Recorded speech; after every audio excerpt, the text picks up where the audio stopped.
Hello दोस्तों, आज की हमारी ये वीडियो जो आपका एसआई का एग्ज़ाम होता 5 अप्रैल 2026 को उसके बारे में है। यानी जो हम आपका जनरल हिंदी था उसके आंसर की के बारे में बात करेंगे। तो शुरू करते हैं आज का वीडियो। तो पहला प्रश्न ये था कि निम्न में से किस वाक्य में क्रिया का आक्रामक रूप के रूप में प्रयोग हुआ है। तो इसका सही उत्तर था आपके राम स्कूल में जाता है, ये आपके सही ऑप्शन होगा। बात करेंगे अगर 2 नंबर प्रश्न की, निम्नलिखित में से किस वाक्य में क्रिया के प्रेरणार्थक रूप का प्रयोग नहीं हुआ है। तो इसका सही ऑप्शन होगा 2 नंबर, यानी वह घर जाना चाहता है। बात करें किस विकल्प में विशेषण शब्द है, तो इसमें जो आपका सही उत्तर होगा आपका अनुचित होगा।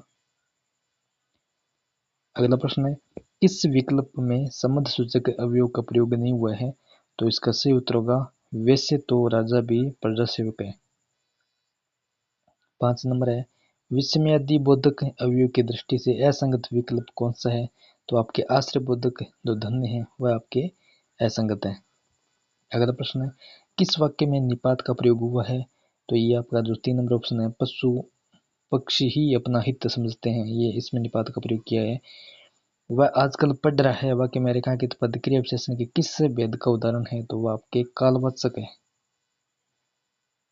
अगला प्रश्न है किस विकल्प के सभी शब्द परस्पर पर्यायवाची नहीं है। तो इसमें जो आपका सही ऑप्शन होगा वो आपके चावल तंदुल और पायस, ये आपके परस्पर पर्यायवाची नहीं है, बल्कि अन्य आपके जैसे पंक्ति है, सरणी पंक्ति है, जैसे युद्ध रन समर है, छिद्र रंध्र व्यूर है, ये आपके पर्यायवाची है। अगला प्रश्न है निम्नलिखित में से मोर का पर्यायवाची नहीं है, जैसे कलापी है, केकी है, सिक्की है और मंडूक है। तो आपका जो मंडूक है ये आपके मोर के पर्यायवाची शब्द नहीं है। बात करें 10 नंबर प्रश्न की, किस विकल्प के सभी शब्द परस्पर पर्यायवाची नहीं है। जैसे आपका तम तमिस्त्र तिमिर सर विसिक सिलिमुक, एक आपका खग सिकरवाल, एक मरुत गंध वह तरनी। तो इसका सही ऑप्शन होगा 4 नंबर। अगला प्रश्न है असंगत विलोम शब्द, यानी असंगत विलोम शब्द कौन सा बताना है। एक आप व्यक्ति का सामूहिक तरल ठोस न्यून अधिक उतरना गिरना। तो ये आपका ऑप्शन नंबर 2 है आपका असंगत विलोम है। असंगत विलोम अगला प्रश्न सेम है, यानी आपके रिजु वक्र है, गत अगत है, बड़ा लंबा जो क्रिस स्टूल है। तो इसका सही ऑप्शन होगा 3 नंबर, बड़ा और लंबा। दीक्षा देने वाला वाक्यांश के लिए उपयुक्त सार्थक शब्द कौन सा है, आपका दीक्षक होगा। एक बहुयज्ञ का विलोम शब्द कौन सा है, तो अल्पज्ञ होगा। अगला प्रश्न है कि किस विकल्प में वाक्यांश के लिए प्रयुक्त शब्द उपयुक्त है। कौन सा शब्द उपयुक्त है। तो जैसे कामना पूरी करने वाला काम्य, कोरोना का भाव करुणिक, कुछ समय के बाद काल चक्र, जिसका समय बीत गया हुआ कालातीत। तो ये आपका 3 नंबर आपका सही होगा। किस विकल्प में शब्द युग्म का क्रमशः सही अर्थ है। तो आपका कटिबंध कटिबद्ध यानी कमरबंद और तैयार, 4 नंबर ऑप्शन सही होगा। 17 नंबर प्रश्न की बात करें किस विकल्प में वाक्यांश के लिए प्रयुक्त शब्द उपयुक्त नहीं है। तो जिसकी रक्षा की गई हो वह रक्षण है, ये आपके उपयुक्त नहीं है। 18 नंबर है किस विकल्प में शब्द युग्म का क्रमशः सही अर्थ नहीं है। तो आपका सुख सुख यानी जो तोता।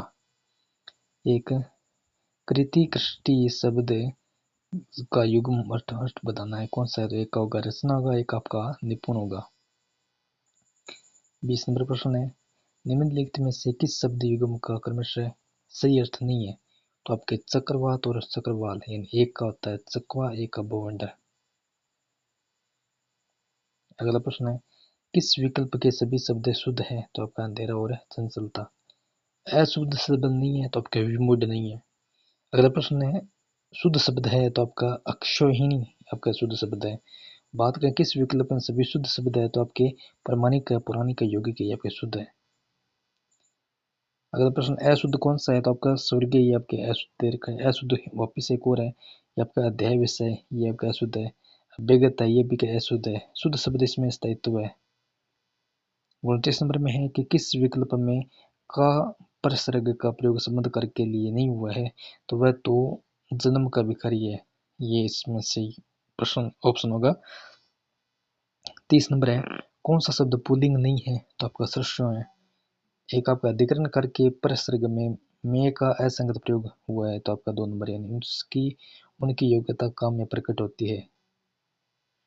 32 नंबर है, निम्नलिखित में से सदैव एक वचन क्रिया के साथ प्रयुक्त होने वाला शब्द कौन सा है? तो आगे आग होगा। एक वचन बहुवचन का बेमेल विकल्प कौन सा है? तो डिब्बा और डिब्बे होगा। और स्त्रीलिंग शब्द है तो आपका गेरू होगा। 36 की बात करें तो आपका संदिग्ध भूतकाल का प्रयोग किसमें हुआ है? तो उससे हमारी चिट्ठी मिली होगी, तो ऑप्शन 1 सी होगा। ऐसा करो जिसमें बात बन जाए, तो आपका संभव भविष्यत काल होगा। और 37 नंबर है, सदा सुखी रहो वाक्य किस कृति से संबंधित है? तो आपका इंचार्ट हो गया। 38 नंबर है, किस विकल्प में मध्यम पुरुष का प्रयोग हुआ है? तो हे रेवतक तुम सेनापति को बुलाओ, इसमें प्रयोग हुआ है। अगला प्रश्न है, बहुवचन से संबंधित वाक्य है कौन सा है? तो वहां किससे बैठा जाएगा, ये होगा। 40 नंबर है, किस विकल्प में कर्मवाच्य नहीं है? तो इसमें आपका 4 नंबर ऑप्शन है, रानी ने सहेलियों को बुलाया, ये है। बात करें कि संयुक्त वाक्य का उदाहरण है, तो ऑप्शन 4 नंबर आपका सही होगा। उन्हें नया नींद आती थी, नया भूख प्यास लगती थी। आकाश में तारे निकलते हैं, वाक्य में पक्ष है, तो आपका आवृत्तिमूलक पक्ष है। श्याम को गाड़ी नहीं मिली क्योंकि वह समय पर नहीं गया, इसमें आप करेंगे कि उपवाक्य का प्रकार है कौन सा है? तो आपका क्रिया विशेषण उपवाक्य है। यदि वह पढ़ाई करता तो अब से उत्तीर्ण होता, अर्थ के आधार पर यह वाक्य कौन सा है? आपका संकेतवाचक हो गया। 45 नंबर है, मिश्र वाक्य का उदाहरण कौन सा है? वहां जो कुछ देखने योग्य था मैंने सब देख लिया। 46 नंबर प्रश्न है, अशुद्ध वाक्य, तो इसमें आपका 2 नंबर है, यानी मैं उनका धन्यवाद करता हूँ। शुद्ध वाक्य की बात करें तो दोनों का आगे आना चाहिए। अगले प्रश्न की बात करें तो अशुद्ध वाक्य कौन सा है? तुम वापस लौट जाओ, ये होगा। और साधारण उद्देश्य में प्रयुक्त नहीं होता है, तो आपकी क्रिया विशेषण। 50 नंबर प्रश्न है, किस विकल्प में अशुद्ध वाक्य है? तो पुस्तक विद्वतापूर्ण लिखी गई है, यही होगा। और 51 की बात करें तो शुद्ध वाक्य कौन सा है? देश में सर्वत्र शांति है, किस विकल्प में शुद्ध वाक्य है? तो इन दोनों घरों के बीच एक दीवार है। 53 की बात करें, किस विकल्प में शुद्ध वाक्य नहीं है? तो इसको दंगा कहकर पुकारना अनुचित है। और बात करें, न जाने कब आगे चलकर क्या होगा, इस वाक्य के अंत में निम्नलिखित में उपयुक्त विराम चिन्ह होगा कौन सा होगा? पूर्ण विराम होगा। इस वाक्य में विराम चिन्हों का समुचित प्रयोग नहीं हुआ है, तो इसका उत्तर होगा कि कैसा बेहुदा आदमी है। बात करें 56 की, तो इसमें निर्देशक चिन्ह के प्रयोग के संबंध में आपको असंगत बताना है, तो इसका सही उत्तर होगा 4 नंबर, किसी के वाक्य को उद्धृत करने के पश्चात।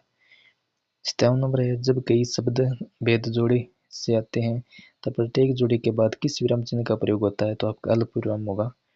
58 नंबर है, तालू में दांत जमना यानी दुर्दशा के लक्षण प्रकट होना। और बात करें कि नाक का बाल होना यानी अधिक प्यारा होना। बात करें गर्दन उठाना तो विरोध करना। किसी रचना का रूपांतर करने में बाहर से लगाए गए शब्दों के साथ किस विराम चिन्हों का प्रयोग किया जाता है? तो आपके कोष्टक का प्रयोग किया जाता है। 62 नंबर है, पोबारा होना यानी हर तरह से लाभ ही लाभ होना। लोकोक्ति और उसके अर्थ की दृष्टि से कौन सा शब्द सुमेलित नहीं है? तो आपके जो भूखा सो रूखा यानी भूखे व्यक्ति को रूखा सूखा भी अच्छा लगता है। कलेजा पक जाना यानी दुख सहते सहते तंग आ जाना। जमीन सख्त आसमान दूर, लोकोक्ति का निकटतम अर्थ कौन सा होगा? यानी कठिन परिस्थिति में होना। एक दमड़ी की अरहर सारी रात खड़खड़े, लोकोक्ति का जो निकटतम अर्थ क्या है? तो जरा से काम को बहुत बड़ा कर दिखाना। जैसे सामनाथ वैसे नागनाथ, लोकोक्ति का कौन सा निकटतम अर्थ बताना? तो वह है दोनों ही दुष्ट प्रकृति के व्यक्ति होना। वेरिडिक्ट का हिंदी परिभाषिक शब्द कौन सा है? अधिमत होगा। एक रेजुलेशन का क्या होगा? संकल्प होगा। एक आपका रिप्रोडक्शन का कौन सा होगा? प्रतिक्रिया होगा। 52 तोली पाव रति, लोकोक्ति का निम्नलिखित में से कौन सा निकटतम अर्थ है? तो जो हर तरह से बिल्कुल ठीक हो। लेजिस्लेचर परिभाषिक शब्द का हिंदी परिभाषिक रूप कौन सा है? तो विधानमंडल। कम्युनिक्यू का हिंदी परिभाषिक शब्द कौन सा है? विज्ञप्ति। कंपोजिशंस का हिंदी आपके परिभाषिक शब्द नहीं है, कौन सा नहीं, घटक नहीं है। परस्यूट का हिंदी परिभाषिक शब्द नहीं है, तो आपका प्रयोज्य नहीं है।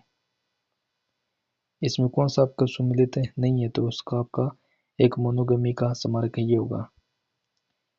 और इसमें इस तंत्र में आपके प्रोबेशन संभाव्य ये होगा।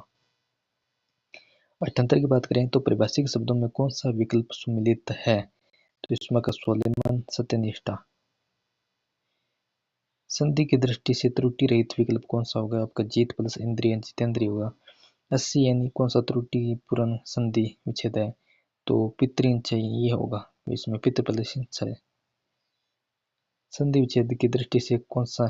तो इसमें आपके शीतोष्ण वाला निश्चित प्लस उष्ण वाला होगा। बेसिक की बात करें तो गलत शब्द कौन सा है? तो सब प्लस इर सवेरी होगा। 83 की बात करें तो सभी अविभव समास के उदाहरण कौन से हैं? तो पल पल और आपका प्रतिदिन। शब्द में निहित उपसर्ग की दृष्टि से संगत विकल्प कौन सा है? तो आपका संगति सम, ये आपका ऑप्शन सही होगा। और पर उपसर्ग से निर्मित शब्द कौन सा नहीं है? तो आपका प्रथम ये नहीं है। तत्पुरुष समास का उदाहरण नहीं है भरपेट। अप्रत्यय के योग से बना शब्द नहीं है, तो आपका मौन होगा। किस विकल्प के सभी शब्द तत्समक है? तो लवण और निबंध। निम्नलिखित में तत्समक शब्द छांटिए, तो इसमें आपके छवि। 90 का या प्रत्यय के योग से बना शब्द नहीं है, तो आपका सव्या। तद्भव शब्द कौन सा है? तो खांसी होगा। 92 की बात करें, इसमें तद्भव नहीं है, तो धूप है। इसमें देश शब्द कौन सा है? तो ठुमरी होगा। अर्ध तत्समक शब्द का चयन कीजिए, तो आपका बच्च होगा। बात करें भाववाचक संज्ञा कौन सी है? तो आपकी नींद होगी। सर्वनाम से निर्मित शब्दों का समूह कौन सा है? तो आपका स्वतव और ममतव। विदेशी शब्द कौन सा है? तो आपका वकील होगा। निश्चयवाचक सर्वनाम का प्रयोग नहीं हुआ है, तो आपका ऑप्शन नंबर 2 यानी बड़ा पद मिलने से कोई बड़ा नहीं होता है। 99 नंबर है, किस विकल्प में सभी शब्द गुणवाचक विशेषण के उदाहरण है? तो आपके टिकाऊ, स्थानीय और फीका। वह कौन है जो पड़ा रो रहा है? तो इस वाक्य में रेखांकित शब्द कौन सा है? तो संबंधवाचक है सर्वनाम। तो कैसा लगा हमारे ये वीडियो, कमेंट करके जरूर बताएं। जय हिंद, जय भारत।